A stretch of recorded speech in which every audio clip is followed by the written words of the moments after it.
చాలా simple and easy వేలో chicken curry ఎలా చేయాలో చూపించబోతున్నాను. ముందుగా దీనికోసం నేను 1/2 kg చికెన్ని తీసుకున్నాను.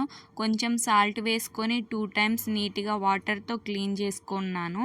తర్వాత వాటర్ లేకుండా ఒక బౌల్లో చికెన్ని తీసుకోవాలి.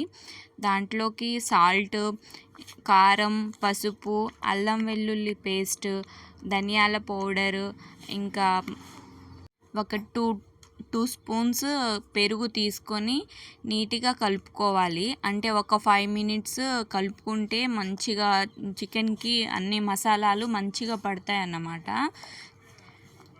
5 to 10 మినిట్స్ అలా కలుపుకోవాలి. దాని తర్వాత ఒక 1 అవర్ ఫ్రిడ్జ్లో పెడితే ఆ మసాలాలన్నీ చికెన్కి మంచిగా పడతాయి. చికెన్ కర్రీ మంచి టేస్ట్ అనేది వస్తుంది. తర్వాత ఒక కళాయి తీసుకొని తగినంత ఆయిల్ పోసుకోవాలి. ఆయిల్ హీట్ ఎక్కాక దాల్చిన చెక్క, లవంగాలు, మిరియాలు కొంచెం యాడ్ చేసుకోవాలి. అవి మంచిగా ఫ్రై అయ్యాక ఒక 2 ఎండుమిర్చి యాడ్ చేసుకోవాలి. తర్వాత సన్నగా తరిగిన ఉల్లిగడ్డను వేసుకోవాలి. మంచిగా ఫ్రై అయ్యే వరకు ఫ్రై అవ్వనివ్వాలి. తర్వాత 1 అవర్ మనం ఫ్రిడ్జ్లో పెట్టుకున్న చికెన్ని తీసుకోవాలి. చికెన్ వేసుకున్న తర్వాత ఒక 5 మినిట్స్ అయితే మంచిగా ఫ్రై అవ్వనివ్వాలి.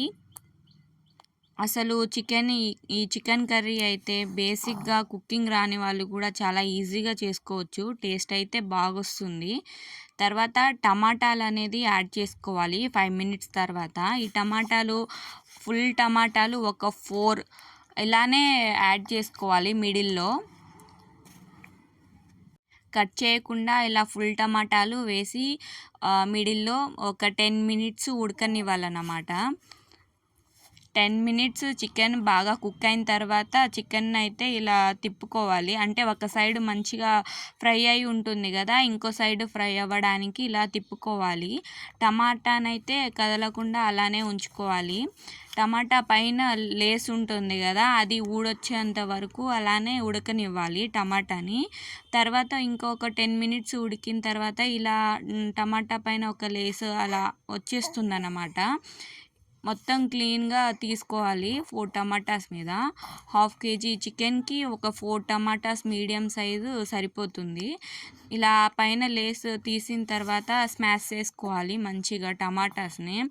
అంటే టమాటా కనిపించకుండా మొత్తం గుజ్జులా అయిపోతుంది.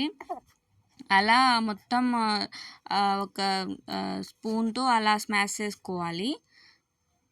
అలా చేసుకున్న తర్వాత ఇలా ఒక 10 మినిట్స్ అయితే ఉడకనివ్వాలి మంచిగా. వాటర్ లేకుండా ఇలానే చికెన్తో వస్తుంది కదా వాటర్, అదే సరిపోతుంది.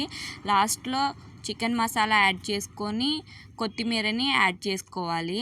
అంతే, ఎంతో easy and tasty chicken curry అయితే రెడీ అయిపోతుంది.